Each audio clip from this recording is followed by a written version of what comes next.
पिछली कक्षा में हमने बता दिया था कि भोजन का पाचन आहार नाल के किस किस भाग से होकर गुजरता है, भोजन किस भाग से होकर गुजरता है। और डायग्राम के थ्रू मैंने आपको बताया था कि भोजन का पाचन कैसे कैसे होता है, आहार नाल के किस किस भाग से भोजन गुजरता है और कौन सा एंजाइम मिलाता है। आज हम देखेंगे मनुष्य का पाचन तंत्र का वर्णन करें। क्वेश्चन दिया गया है, मनुष्य का पाचन तंत्र डाइजेस्टिव सिस्टम का वर्णन करें। इसका आज हम वर्णन देखेंगे, डायग्राम की सहायता से हम इसका आज वर्णन भी देखेंगे। वर्णन करते हैं, चलिए करते हैं। पहला जो है वर्णन कहाँ से करना है और कैसे करना है वो देखते हैं। हमारे आहार नाल में कहाँ से होकर भोजन गुजरता है और हमें वर्णन में किस पॉइंट के बारे में लिखना होता है। सबसे पहले हमें मुख गुहा के बारे में लिखना होता है, क्योंकि भोजन का पाचन मुख से ही शुरू होता है और भोजन हम कहाँ से ग्रहण करने लगते हैं, मुख से ही ग्रहण कर लेते हैं। दूसरे बारे में लिखेंगे ग्रासिका। क्या लिखेंगे? ग्रासिका। इसको या ग्रास नली भी कहते हैं और इसे फूड पाइप भी कहते हैं। फिर हम फूड पाइप के पास आएंगे। फूड पाइप में क्या होता है भोजन का, वहाँ पे आएंगे। फिर भोजन फूड पाइप के द्वारा अमाशय में आती है। तीसरा काम में आती है भोजन अमाशय में। फिर अमाशय के बारे में लिखेंगे, अमाशय में भोजन का क्या होता है। अमाशय में जैसे बताया HCl अम्ल पाया जाता है, जो भोजन के साथ आने वाले कीटाणु क्या करती है, मार देती है। फिर अमाशय में जो पाचन होता है उसके बारे में लिखेंगे। फिर अमाशय के बाद आएंगे हम छोटी आंत में आएंगे। कहाँ आएंगे? छोटी आंत में भोजन का क्या क्या होता है। भोजन का जैसे बताए थे पूर्ण रूप से अपशोषण होता है और भोजन का पूर्ण पाचन छोटी आंत में होती है। फिर बड़ी आंत, फिर भोजन कहाँ आती है? बड़ी आंत में आती है।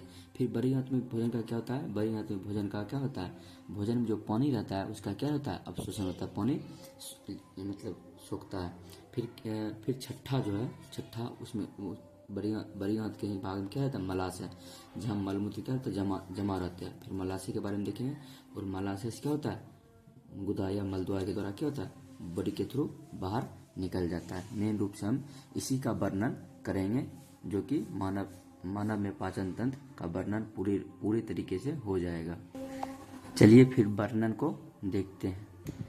सबसे पहले मुख गुहा से ही भोजन प्रारंभ होती है। कहाँ से होती है?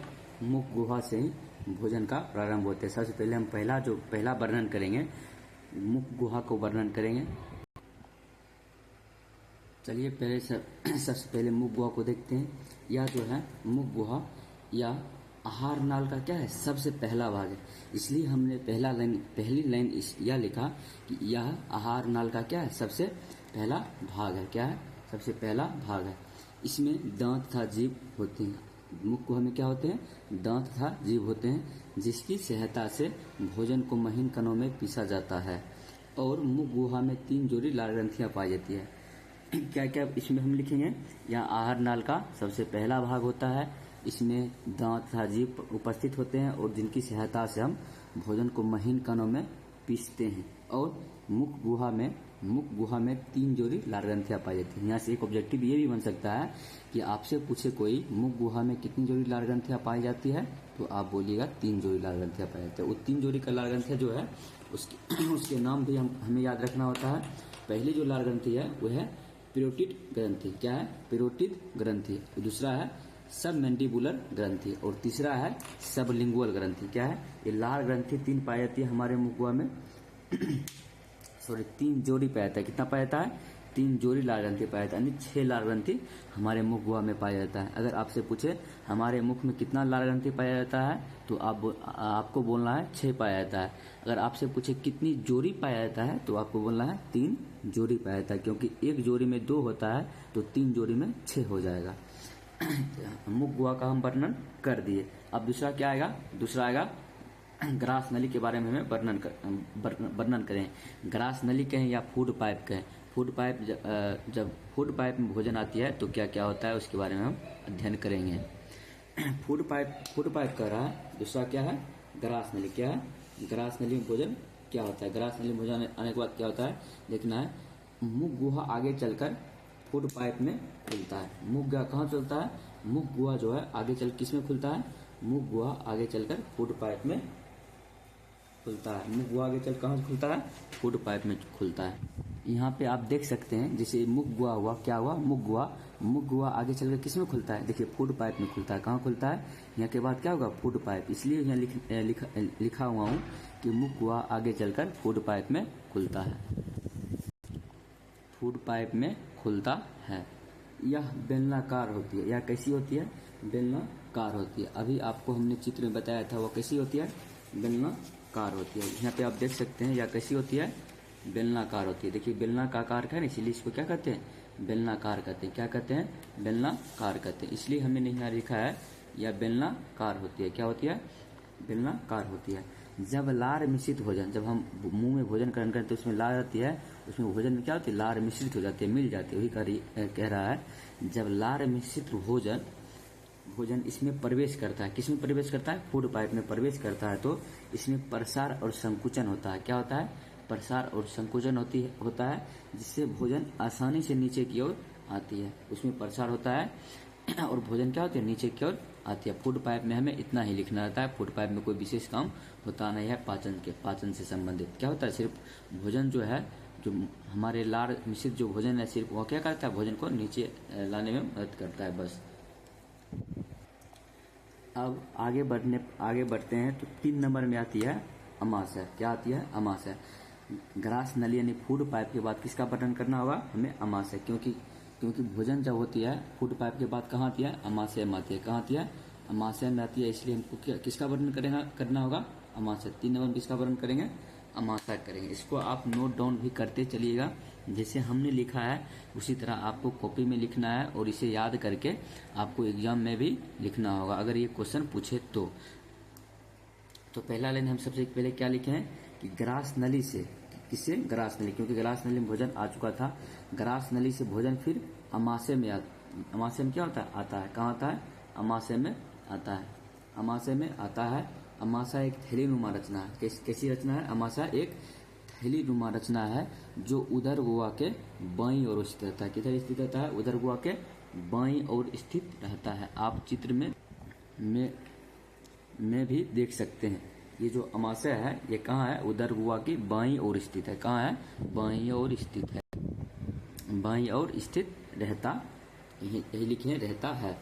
अमाशय में ही जठर ग्रंथियां पाई जाती है। कहाँ पाई जाती है, अमाशय में ही जठर ग्रंथियां पाई जाती है। आपसे क्वेश्चन ये भी पूछ सकता है, जठर ग्रंथियां कहाँ पाई जाती है, तो आप बोलेगा अमाशय में ही पाई जाती है। कहाँ पाई जाती है, अमाशय में ही जठर ग्रंथियां पाई जाती है, जो जठर रस स्रावित करती है। क्या स्रावित करती है, जठर रस स्रावित करती है। आपसे पूछेगा जठर रस स्रावित कहाँ से होता है, तो आपको कहना होगा जठर जो रस है वो अमाशय से स्रावित होती है। कहाँ स्रावित होती है, अमाशय से स्रावित होता है।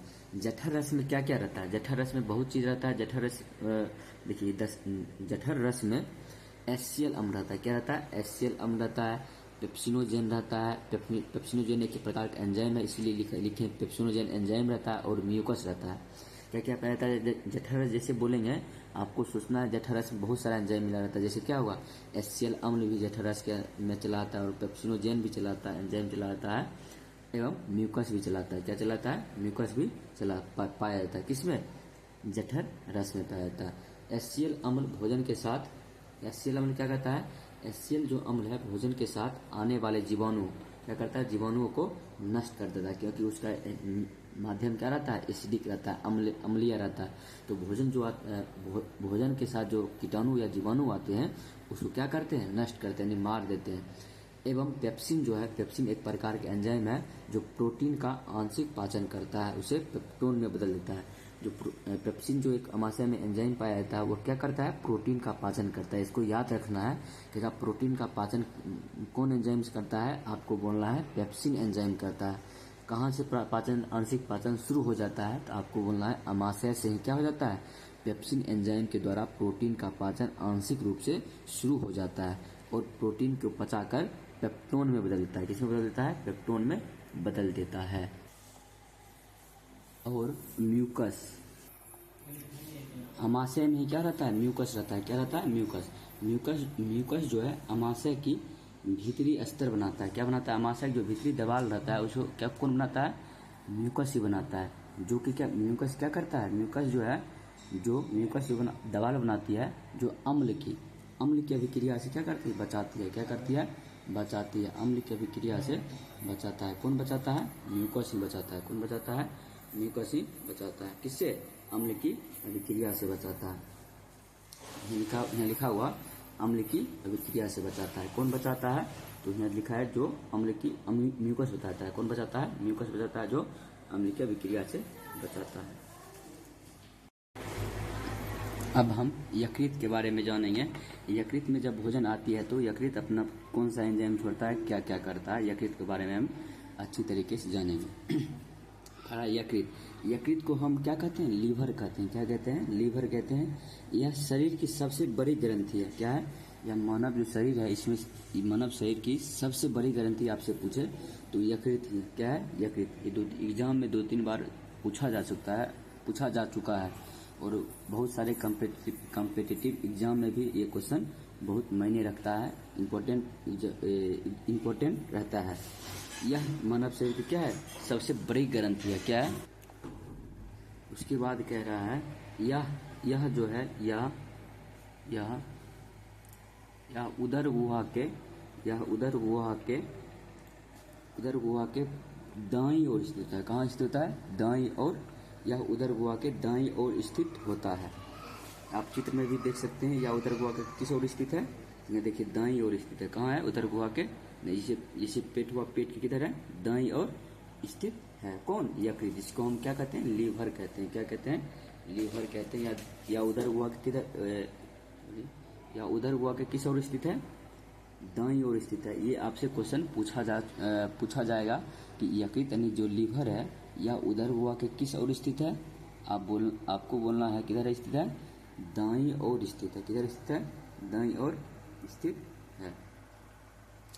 और जो है यह जो है कौन, यकृत, यह वसा के पाचन, किसका पाचन, वसा के पाचन के लिए, किसके पाचन के लिए, वसा के पाचन के लिए पित्तरस स्रावित करती है।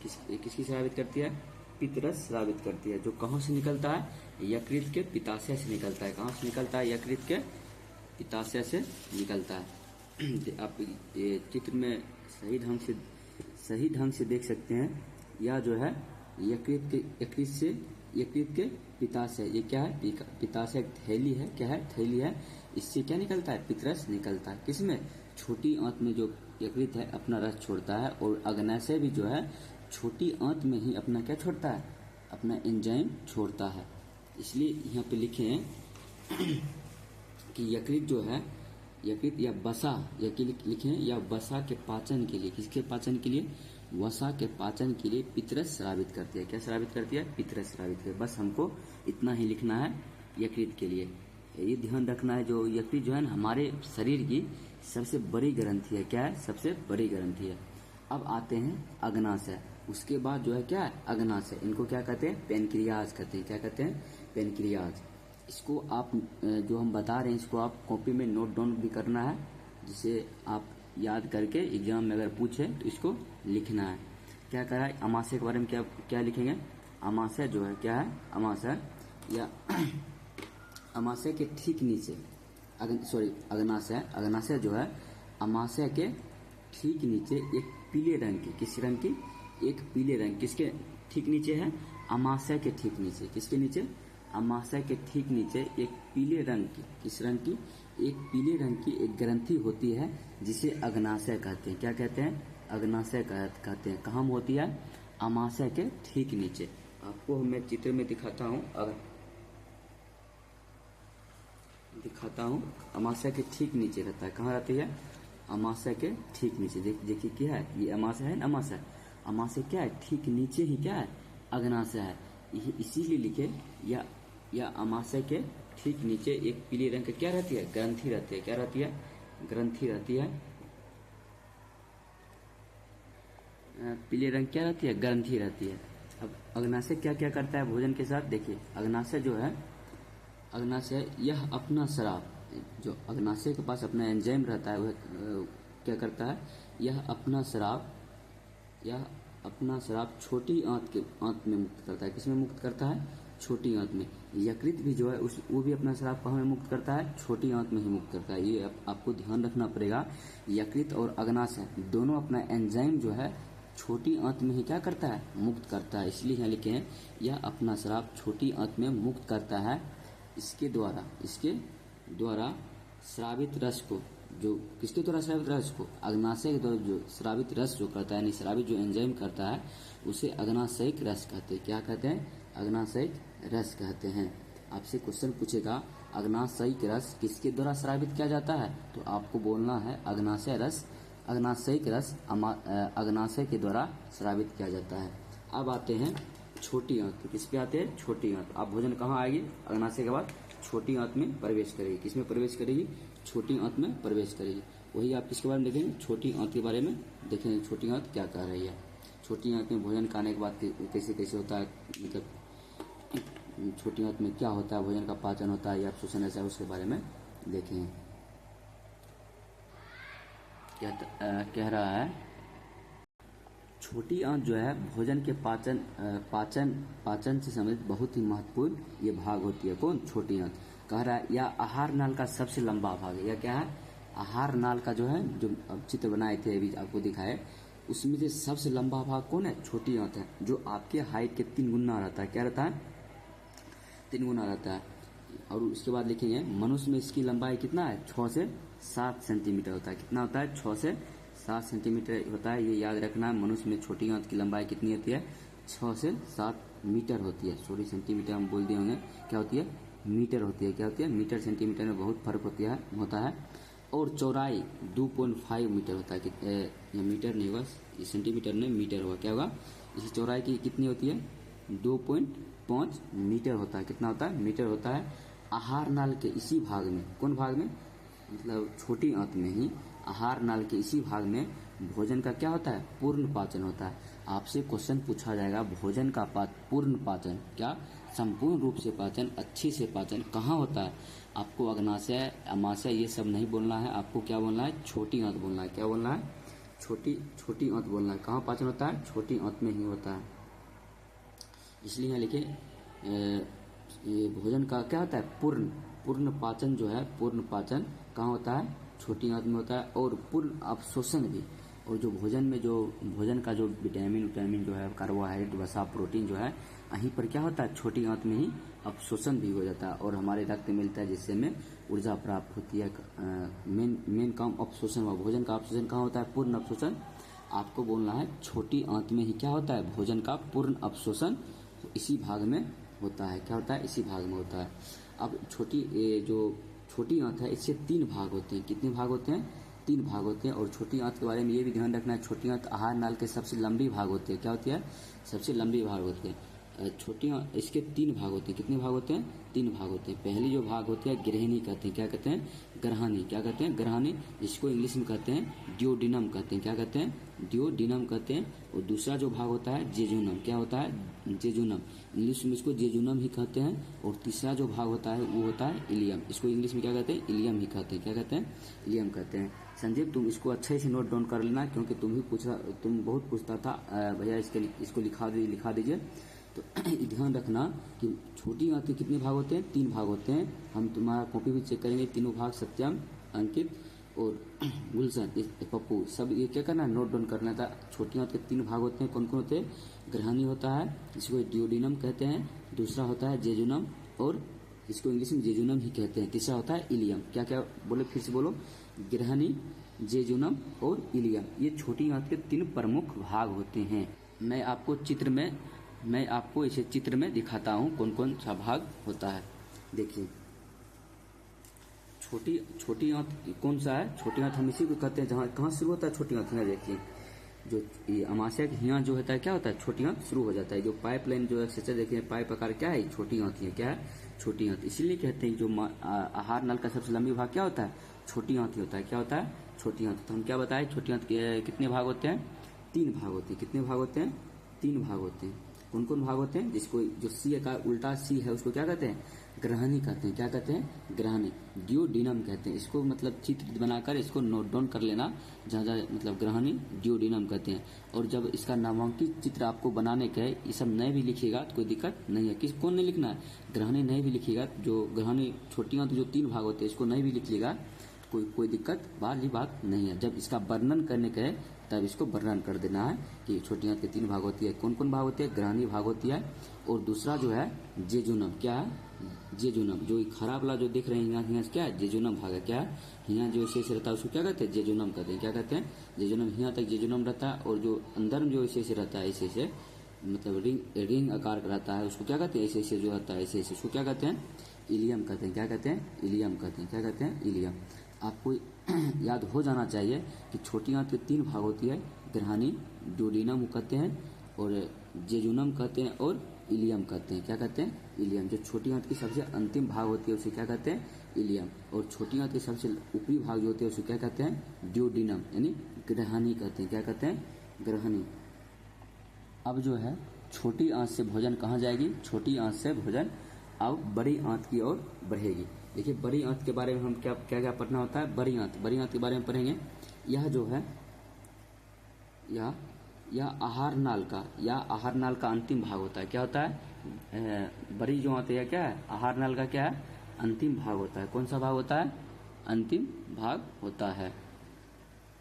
ग्रहणी जो है आहार नाल का कौन सा भाग होता है? अंतिम भाग होता है। अंतिम भाग होता है। यह दो भाग जो बड़ी आंत है वो कितने भाग में बटी रहती है? यह 2 भाग कोलोन एवं रेक्टम में बटा होता है। आपसे पूछेगा बड़ी आंत कितने भाग में बटा होता है? 2 भाग में। कौन कौन? कोलोन और रेक्टम में बटा होता है। किसमें बटा होता है? कोलोन और रेक्टम में बटा होता है। छोटी आंत जो यहाँ लिखा है, छोटी आंत एवं बड़ी आंत, छोटी आंत एवं बड़ी आंत के जोड़ पर, जहाँ दोनों मिलता है, जोड़ होता है, वही कह रहा है। छोटी आंत एवं बड़ी आंत के जोड़ पर एक छोटी नली होती है। एक क्या होती है? छोटी नली होती है, जिसे सीकम कहते हैं। क्या कहते हैं? सीकम। ये जो लाइन होता है, ये लाइन जो है बहुत ही क्या है? इम्पोर्टेंट है। क्या है? इम्पोर्टेंट है। कौन सा लाइन?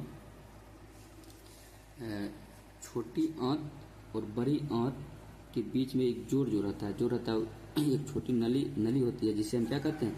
सीकम कहते हैं। ये एग्जाम में आपसे पूछ सकता है कि बड़ी आंत और छोटी आंत के बीच एक जो छोटी नली होती है, एक जोड़ होती है, उसे क्या कहते हैं? सीकम कहते हैं। क्या कहते हैं? सीकम कहते हैं। बड़ी आंत में ही भोजन का क्या होता है? भोजन में से पानी का क्या होता है? अवशोषण होता है। आपसे क्वेश्चन पूछेगा भोजन में से पानी का अवशोषण कहाँ होता है? छोटी आंत नहीं बोलना है, बड़ी आंत बोलना है। क्या बोलना है? बड़ी आंत में क्या होता है? भोजन का अवशोषण होता है। क्या होता है? बड़ी आंत में ही बड़ी आंत में ही भोजन में से पानी का क्या होता है? अवशोषण होता है। क्या होता है? पानी का अवशोषण होता है। क्या होता है? अवशोषण होता है। और जो अवशिष्ट पदार्थ होता है, क्या होता है? अवशिष्ट पदार्थ, यानी अनुपयोगी जो पदार्थ रहता है, क्या होता है? अनुपयोगी पदार्थ रहता है, जो कहाँ चल जाता है? मलाशय में जाकर क्या हो जाता है? जमा हो जाता है। क्या हो जाता है? मलाशय में जाकर जमा हो जाता है। और फिर समय के साथ क्या? समय के साथ वहाँ मलाशय से, किससे? मलाशय से मल द्वार के द्वारा, किसके द्वारा? मल द्वार के द्वारा शरीर से बाहर निकल जाती है। क्या हो जाती है? निकल जाती है। निकल जाती है। इस प्रकार ये लिखे हैं, इस प्रकार भोजन का पाचन मुख गुहा से शुरू होकर कहाँ तक चलती है? मल द्वार तक क्या होती है? फैली रहती है। क्या होती है? मल द्वार तक फैली रहती है। इसको क्या बोलेंगे कि बड़ी आंत में क्या होती है? बड़ी आंत में पहले लिखें, यह आहार नाल का सबसे अंतिम भाग होती है। इसमें मतलब बड़ी आंत और छोटी आंत के जोड़ पे एक नली आकार की जोड़ रहती है, जिसे सीकम कहते हैं। या भोजन में से पानी को अवशोषित करता है, और या फिर क्या करता है? अपशिष्ट पदार्थ अनुपयोगी पदार्थ को मलाशय में जमा कर देता है, और जब समय के साथ यह मलाशय मल द्वार के द्वारा शरीर से बाहर निकल जाती है। इस प्रकार जो हम कह सकते हैं, इस प्रकार भोजन का पाचन मुख से शुरू होकर मल द्वार तक क्या रहती है? फैली रहती है। क्या कहाँ तक फैली रहती है? मल द्वार तक फैली रहती है। यहाँ तक क्या होगा? मेरा क्वेश्चन समाप्त हो गया कि जो आपसे पूछा गया था कि मनुष्य में जो होता है भोजन का पाचन का वर्णन, जो क्वेश्चन हमसे पूछा गया था, क्वेश्चन का आंसर हमको क्या मिल गया? यहाँ तक ही लिखना रहेगा। कहाँ शुरू किए थे? पहले मुख गुहा से शुरू किए, उसके बाद फूड पाइप बारे में कुछ बताया, उसके बाद अमाशय बारे में बताया, उसके बाद यकृत बारे में बताया, उसके बाद अग्नाशय बारे में बताया, उसके बाद छोटी आंत जो 3 प्रकार रहता है तो उसका भी नाम लिखे, और छोटी आंत के बारे में बताए, और छोटी आंत के बाद बड़ी आंत के बारे में बताया गया, और अंतिम में ये बात लिख देंगे कि इस प्रकार भोजन मुख गुहा से शुरू होता है और मल द्वार तक फैली रहती है। बस मेरे क्वेश्चन क्या मिल गया, आंसर मिल गया। आपसे एक क्वेश्चन ये भी पूछ सकता है कि जैसे क्वेश्चन जो है कहेगा आंत्र ग्रंथियों द्वारा, अंत किसके द्वारा, आंत्र ग्रंथि। आंत्र ग्रंथि किसको कहते हैं, जो छोटी अंत ग्रंथि रहती है ना उसको क्या कहते हैं, आंत्र ग्रंथि कहते हैं। इसको संजीव नोट डाउन कर लेना है। छोटी आंत की ग्रंथि को क्या कहते हैं, आंत्र ग्रंथि कहते हैं। आंत्र ग्रंथियों द्वारा भोजन का पाचन कैसे होती है या कैसे होता है, इसको हमें क्या करना है, दिखाना है। इसको क्या करना है, दिखाना है। क्या करना है, दिखाना है। क्या इसका आंसर क्या लिखेंगे, कैसे पाचन होता है, उसके आंसर कैसे लिखेंगे छोटी आंत के, क्या लिखेंगे, छोटी आंत के। इसका आंसर लिखेंगे छोटी आंत के ग्रहणी के भीतरी स्तर में। किसके, जो छोटी आंत के एक प्रकार बताए थे, ग्रहणी एक प्रकार है। छोटी आंत 3 प्रकार होती है, जो क्या है, ग्रहणी एक प्रकार होती है। इसीलिए बोलते हैं छोटी आंत के ग्रहणी के भीतरी स्तर में अनेक ग्रंथियां पाई जाती है। क्या होती है, अनेक ग्रंथियां पाई जाती है, जिसे आंत्र ग्रंथियां कहते हैं। क्या कहते हैं, आंत्र ग्रंथियां कहते हैं। ये आंत्र रस स्रावित करते हैं। ये जो आंत्र ग्रंथियां हैं क्या करती है, आंत्र रस स्रावित करती है। इस पाचक रस में ही भोजन के पाचन से संबंधित सभी तरह के क्या होती है, एंजाइम पाई जाती है। क्या पाई जाती है, एंजाइम पाई जाती है। आंत्र रस मिश्रित भोजन चाइल कहलाता है। इसको याद रखना, आंत्र रस मिश्रित भोजन को क्या कहते हैं, चाइल कहते हैं। इसको अंडरलाइन कर लेना। आंत्र रस मिश्रित भोजन को क्या कहते हैं, चाइल कहते हैं। क्या कहते हैं, चाइल कहते हैं। इस प्रकार छोटी आंत में भोजन का क्या होता है, पूर्ण पाचन होता है। क्या होता है, पूर्ण पाचन। इस प्रकार छोटी आंत में क्या होता है, भोजन का पूर्ण पाचन होता है। यानी चाइल अब छोटी आंत के इलियम वाले भाग में पहुंचता है।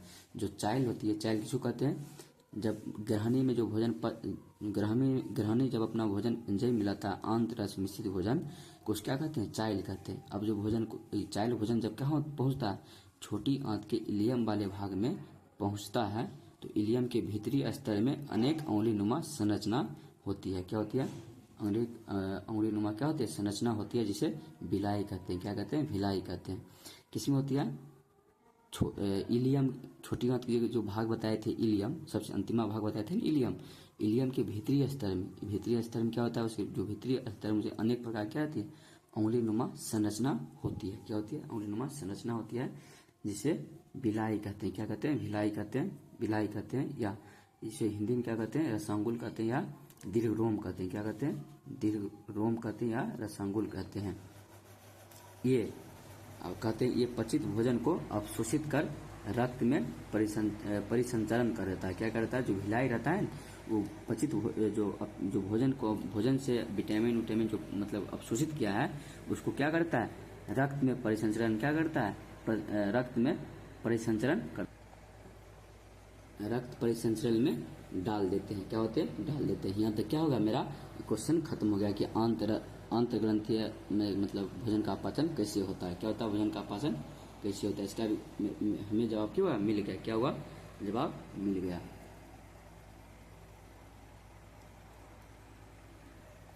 एक क्वेश्चन आपसे मतलब ये एक्स्ट्रा बता रहे हैं कि आपको याद कैसे रखना है।